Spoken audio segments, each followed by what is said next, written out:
Il y a 2 mois, Hamilton nous a contactés pour relever un défi, venir tester leur dernière montre de plongée Kaki Navy Frogman. Mais attention, il va falloir s'accrocher car ça ne se fera pas dans n'importe quelle condition. Ça se fera sous l'eau, en apnée, et le tout supervisé par le quadruple recordman du monde, Pierre Frolla. À la fin du message, on pouvait lire « Vous seriez partant ?» Bien sûr qu'on est partant. C'est donc comme ça qu'on s'est retrouvés tous les deux direction Monaco pour une nouvelle aventure.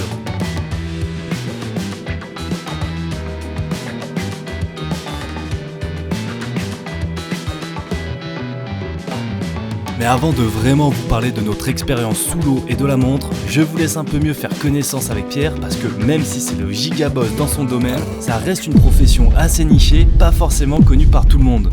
Salut Pierre, enchanté. Merci en tout cas de nous donner un peu de ton temps pour répondre à nos questions. Alors tu sais que du temps, on en a tant qu'on veut. Ouais. Surtout pendant ces 2 jours.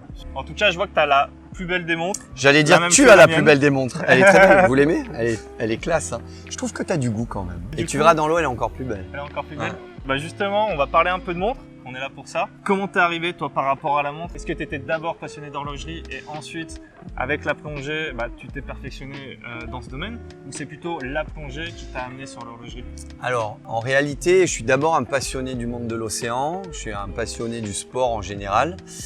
Et j'étais passionné d'apnée lorsque j'étais petit. Mon idole, l'apnéiste de ma génération, c'était Umberto Pellizzari, c'était le grand champion italien, qui est devenu un ami par la suite, bien entendu.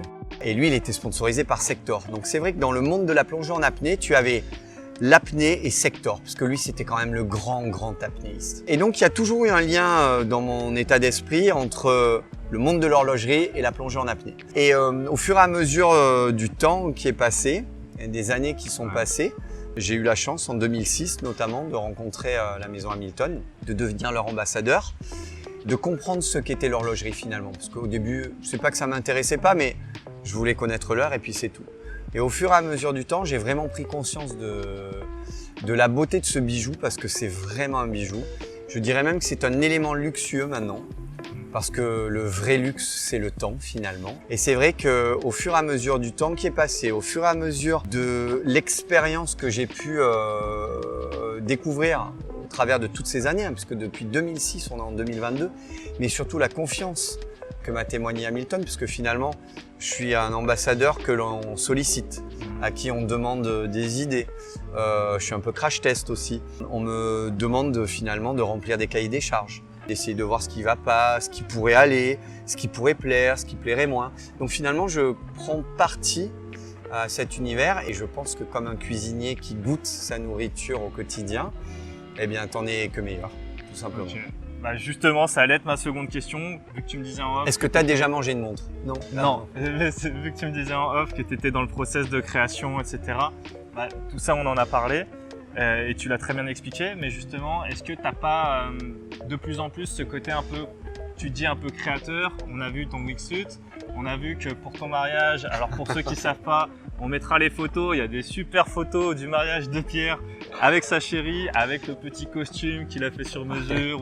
Un mariage sous-marin comme il n'y en a pas eu, il n'y en aura jamais d'autres. Moi j'ai lu 70 plongeurs. Oui. Et la présence du prince de Monaco. Oui, est-ce qu'il était sous l'eau? Le souverain il nous a accompagnés, il était sous l'eau bien sûr, c'est notre témoin de mariage sous-marin. Joli, joli.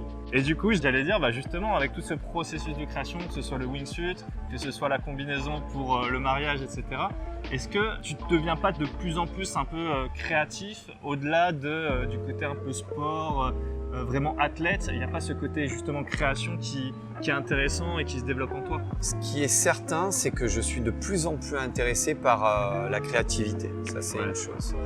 Et je me sens de plus en plus concerné. Et c'est vrai que si tu me donnes la baguette magique, je vais vouloir créer plein de trucs. Et il est vrai que au plus tu es impliqué et au plus c'est intéressant. Maintenant, j'ai un regard qui est très technique, tourné vers l'utilisation en fait du produit. Pour moi, une montre, elle doit être efficace. Il faut qu'elle soit belle, parce qu'on la porte tous les jours, c'est sûr. Mais on me demande finalement de me prononcer sur des montres de plongée. Dans la montre de plongée, j'ai un rapport à l'expertise qui est très intéressant. Et c'est là où ça devient vraiment très savoureux. Parce que je suis utile. J'apporte mon savoir-faire, mon savoir-être, mon expertise. Et c'est là où je me sens exister. C'est vraiment ça qui est intéressant. Ok. Et je ne fais pas que porter la montre. C'est Ouais. ça qui est important. Et alors justement, on va parler un petit peu plus de cette montre. Est-ce que tu peux nous expliquer pourquoi ce protège-couronne? Quelle est la raison, justement, toi qui as été dans le process? Pourquoi lui et pas un autre? C'est vrai que ça peut faire penser à certaines montres italiennes, hein, on va pas citer les marques. Et la deuxième question après, ce sera à quoi sert le petit renflouement? Est-ce que c'est uniquement stylistique ou est-ce que c'est aussi pour la protection? Alors, il y a plusieurs choses. Déjà, il faut concevoir un objet comme une montre de plongée, quelque chose qui est utile, quelque chose qui est beau. D'accord? Il faut que ce soit dans le luxe le plus extrême. Et le luxe, il s'exprime dans sa simplicité. Donc pourquoi cette bague de protection? Parce que c'est une des façons de faire des Frogman, hein, chez Hamilton, que d'avoir quelque chose qui protège. Et donc cette fois-ci, elle n'est pas décalée vers le haut ou vers le bas, elle est à ce niveau-là. Et donc, emboîté dans le. Pourquoi est-ce qu'on a cette petite excroissance par la suite? Pour plusieurs raisons. Déjà pour donner un équilibre visuel à la montre, pour donner en plus un équilibre à la montre en elle-même. Elle est équilibrée, elle est belle. Ensuite, c'est pas quelque chose de complètement rond, au même titre que la couronne ici. Et puis si tu regardes bien, il y a le nouveau logo Hamilton. Donc c'est une façon aussi de marquer l'empreinte du produit. Donc là, on est plutôt dans quelque chose qui aborde la problématique stylistique, on va dire. Une montre de plongée, elle est mise à rude épreuve. Si tu savais ce qu'on me demande de faire et ce que moi je fais pour tester les montres, pour te donner un exemple, elles doivent revenir dans un sacré état. On est parti à Hawaï, je les ai mises contre le corail, j'ai sauté de 15 mètres de haut, on est allé dans le sable, j'ai couru sur des montagnes, alors pas des montagnes de lave, mais sur des volcans. Je suis tombé plusieurs fois. Et elles sont vraiment mises à rude épreuve. En plongée, il faut surtout pas, et donc tu connais le principe de la couronne tournante, il faut qu'elle ne tourne que dans un sens justement pour pas perdre le temps. C'est ça la base. Hein. Et là c'est pareil, il faut surtout pas à un moment que ta molette de réglage, elle saute, elle soit mise à rude épreuve ou quoi que ce soit. S'il y a un choc et que le joint saute, l'eau rentre, ta montre meurt. Donc il faut la protéger. On voit que la montre, dès qu'on la porte, on se prend un peu pour un aventurier, elle est vraiment robuste, on sent la qualité, donc ça c'est sympa. Et petite précision, j'en profite, là on parlait de la petite attache à 9 heures. C'est vrai qu'en fait, moi 46 mm, ça me paraissait très gros sur le papier. Et je trouve que ça donne un côté un peu horizontal à la montre et ça vient la réduire. Et j'ai fait un sondage sur Instagram. Les gens, vous avez répondu à 44 mm en grande majorité, donc je mettrai le petit sondage. Mais je trouvais ça assez chouette du coup avec la continuité. Et pour rebondir sur cette fameuse lunette unidirectionnelle, il y avait un débat et c'est vrai que parfois je dis dans les vidéos, je sais pas à quoi ça sert ces lunettes 120 clics et tu m'en parlais juste avant. Est-ce que ça sert vraiment? Il y a 60 minutes en 1 heure et une montre de plongée doit avoir une molette tournante qui nous permette de savoir à la minute quand est-ce que l'on s'immerge. Donc finalement, c'est les minutes qui nous intéressent, c'est pas les demi-minutes, nous sommes d'accord? Ouais. Donc 60 clics, c'est génial. Voilà.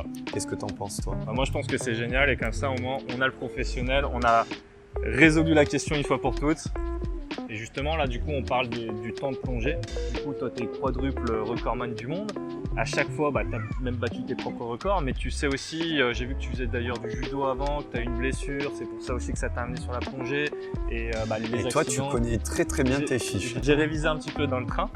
Le nom de mon chat? Beethoven. Kono. J'étais pas loin. Mais Beethoven. J'avais une lettre. Qu'est-ce que pensent les médecins de la profession et de l'activité? Parce que il y a 10 ans en arrière, on disait on n'ira jamais en dessous de 100 mètres. Toi, tu es allé jusqu'à 120. Et en fait, on est toujours en train de repousser les limites.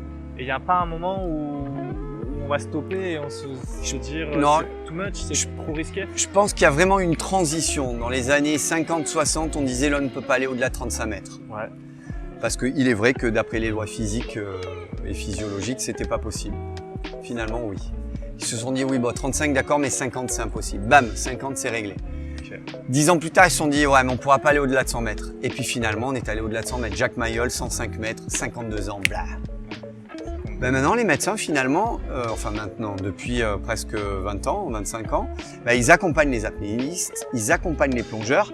Ça a commencé en 1960 avec Henri Germain Deloz et la Comex. Finalement, les médecins, le monde scientifique va de pair avec les athlètes ou les plongeurs pour découvrir ensemble de nouvelles choses. C'est pas repousser ses limites finalement, c'est faire le constat de ce qui se passe. Renseigner, bibliographier, écrire, publier sur ces expériences. Peut-être que dans 15 ans, on se dira « Tu te rends compte, à l'époque, on pensait ça alors qu'il suffisait d'eux. » Moi, entre le moment où j'ai arrêté la compétition et aujourd'hui, il y a plein de choses qui ont fait que on va 20 ou 30 mètres plus bas qu'à mon époque. Et moi, à mon époque, on se disait « Non, mais là, vraiment, c'est les limites. » C'était pas les limites physiologiques, c'est juste que comment est-ce que je pouvais faire pour aller plus bas parce que je suis limité par la compensation. On s'est rendu compte que finalement, l'air dans nos poumons, une fois que l'oxygène avait été diffusé dans notre corps, il n'y avait plus trop besoin d'être dans les poumons, donc on pouvait le mettre ailleurs. On a appris à le mettre dans la bouche et dans la gorge pour faire par exemple le mouse feel et permettre d'avoir un circuit plus court dans la compensation. C'est un peu technique, mais c'est juste pour dire que finalement, l'être humain s'adapte toujours aux problématiques. Alors c'est rassurant pour les climato-sceptiques qui se disent « Non mais on s'en sortira quand même ».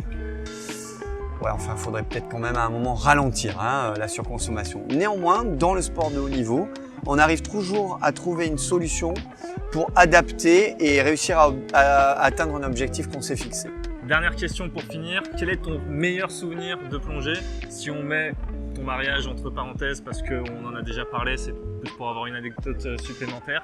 J'ai vu que tu plongeais, j'ai vu une photo avec Charles Leclerc il y a pas longtemps. Ouais. J'ai l'impression pas mal de tes copains plongent aussi, que ce soit en pro ou en amateur, si vous étiez 70 le jour de ton mariage. Donc quel serait là pour toi, s'il y avait un souvenir, celui dont tu es le plus fier ou qui t'a fait le plus marrer, quoi? En 2013, j'ai amené une bande de gamins, 12, 10, 9 et 8 ans, une petite fille de 8 ans qui s'appelait Tara, et je les ai amenés à la rencontre des baleines dans l'océan Indien. Et à un moment, je suis écarté du groupe avec la petite Tara, elle est dans mes bras, maintenant elle est grande. Elle était toute petite. Et on s'est retrouvés nez à nez avec une mère baleineau et son baleineau. Donc la maman et son bébé, et moi, j'étais le tuteur, et mon bébé, on va dire. Et le baleineau a commencé à jouer avec nous. Donc il est venu en surface et il a tourné. Et au bout d'un moment, la petite, elle m'a échappé des mains, on était en surface. Et un baleineau, c'est gros quand même, ça fait 4 tonnes. Et il s'est retrouvé, ce baleineau, entre Tara et moi. J'ai été complètement séparé de cette gamine. Il y avait moi, le baleineau et la petite. T'imagines l'angoisse quand même. C'est gros, un baleineau. Et là, il y a la mère baleineau qui est arrivée. La mère baleineau, qui fait 18 mètres de long, des tonnes et des tonnes et des tonnes. Inimaginable. Elle est arrivée, elle s'est positionnée entre le baleineau et la petite. Elle a fait monter sa pectorale. La pectorale a fait à peu près 6 mètres de haut. Enfin 6 mètres de long, mais en réalité, là, elle a sorti d'eau. Elle a sorti cette pectorale de 6 mètres de haut. Et elle a séparé en fait la petite avec le baleineau. Et là, elle m'a regardé avec son œil. J'avais l'impression qu'elle me disait « Laisse pas traîner ton fils », tu vois. Et elle a verrouillé le passage de façon à ce que je puisse passer par l'avant. Et avec sa pectorale, elle empêchait le petit qui lui voulait jouer, le baleineau. Ah, youpi, c'est la fête, tu vois. De façon à ce que j'aille chercher la petite de l'autre côté. Et quand je suis arrivé à ma petite qui, elle était là, « Ah, c'est génial, t'as vu, il y a une autre baleine, il y a une autre baleine !» La pectorale, elle n'est pas tombée comme ça sur l'eau. Et c'est là où tu vois que c'est dingue. Elle a poussé, enfin, elle nous a poussé, la petite et moi, elle nous a écartés, elle nous a mis au niveau de la queue, de façon à ce qu'elle se retrouve seule avec le petit. Et elle a tourné dans l'autre sens pour l'écarter de nous, parce que son petit, il était foufou, il avait peut-être 3 semaines ce baleineau. Et elle est partie tout paisiblement en me regardant, en disant, enfin en ayant l'air de dire, voilà. Si vraiment un jour on doit parler d'interaction entre des hommes et des animaux, je peux pas mentir, il y a vraiment eu une interaction. Le temps a été complètement suspendu à ce moment-là. C'était inimaginable, inimaginable. Bon, vous ne le voyez peut-être pas avec mes lunettes de soleil, désolé, mais on était vraiment en contre-jour, mais l'anecdote m'a littéralement sonné. Bref, on parle, mais on oublie que demain il y aura la fameuse descente. Et un copain nous a dit que ce n'était pas facile de dépasser les 4 mètres et qu'il a failli mourir 4 fois. Donc direction resto avec l'équipe et dodo, car le réveil est pour 6 heures. Enfin, sauf quand Jérémy est dans le coin et qu'il motive les troupes pour finir au casino. Bah, il est pas tard, les gars, on a encore le temps d'aller au casino, là. Allez, on passe une heure ou deux, ça va le faire.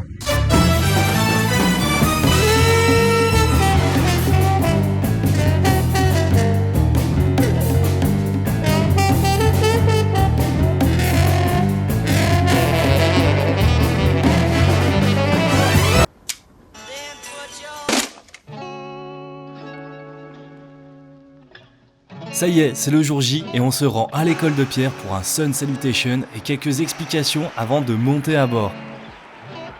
On se met donc en condition, Pierre nous explique quelques techniques de respiration de base et nous met à l'épreuve.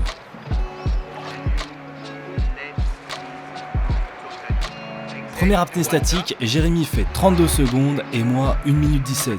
Je suis assez content car je voulais dépasser la minute. Seconde apnée, il y a déjà pas mal d'améliorations. Jérémy fait 1 minute, quant à moi, j'entends Pierre dire 1 minute 30 alors que je suis encore sous l'eau. J'essaye alors de me détendre, de faire 30 secondes de plus et je m'extirpe vite de l'eau dès que je l'entends annoncer les 2 minutes. Relâche-toi. 2 minutes. Wow. J'ai entendu 2 minutes, j'ai dit c'est bon. J'aurais bien aimé continuer un peu, voir si on pouvait augmenter encore, mais ce n'est pas à cette profondeur que l'on va vraiment pouvoir tester la montre. On embarque donc sur le Pirate des Abysses, voir ce que cette Hamilton a dans le boîtier. Pour le coup, nous en avions reçu 2 avant le voyage, donc nous avons pu la tester à la fois dans un milieu urbain et dans un milieu naturel. Bon, tout d'abord crevons l'abcès, le point qui va en rebuter pas mal, son diamètre. C'est vrai que quand j'ai vu 46 sur le papier, je me suis directement dit que ce serait vraiment trop gros pour mon poignet de 17. Mais au final, pas tant que ça. Certes, elle reste un peu grande pour moi, mais ce n'est pas affreux non plus. Je l'ai d'ailleurs aussi vu porter sur un poignet de 16 et cela ne m'a pas du tout choqué. Je vous laisse juger par vous-même sur les images. Comme je le disais plus tôt dans l'interview, je pense que le fait d'avoir la lunette noire et cette ligne horizontale entre le bloc à gauche et le protège-couronne à droite permet à la montre de mieux se fondre au poignet. Ça donne aussi une vraie sensation de qualité et robustesse qui rappelle que c'est avant tout une montre-outil. Certes, je ne vais peut-être pas vous la conseiller si vous avez un tout petit poignet et que vous souhaitez la mettre tous les jours. Mais l'idée de la rajouter dans ma collection qui ne dépasse pourtant pas les 42 mm me séduit beaucoup. Cela pourrait faire une montre un peu plus robuste dont je n'aurais pas peur de lui en faire voir de toutes les couleurs. D'autant plus que je trouve que la Full Black a aussi un look streetwear très cool qui passe très bien avec une belle paire de sneakers et c'est probablement celle qui a le rendu le moins gros au poignet. Même si il y a un point qui pêche un peu, mais ça on en reparlera plus tard. Le bracelet est vraiment confortable et robuste, on y retrouve les vagues qui permettent à la montre de s'ajuster si votre poignet gonfle un peu et j'aime beaucoup le fermoir avec son H. La Kaki Navy Frogman est légère avec ses 135 grammes et le cadran est volontairement évidé de tout superflu pour optimiser la facilité de lecture sous l'eau qui ne laisse aucun doute avec ses aiguilles plongeurs.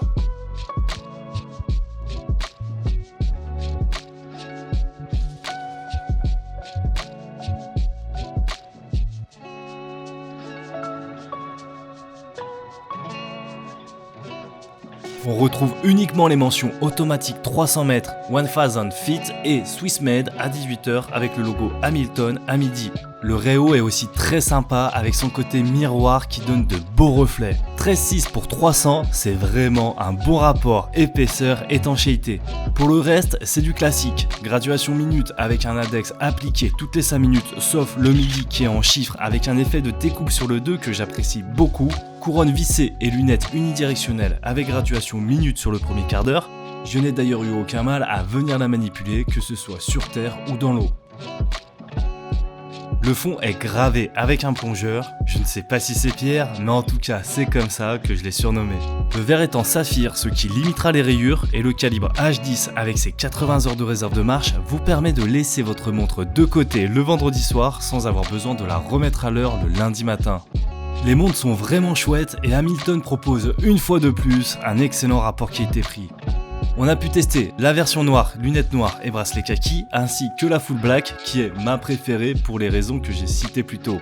Attention en revanche, les aiguilles et index noirs ne permettent pas d'avoir la même lume que sur les autres modèles.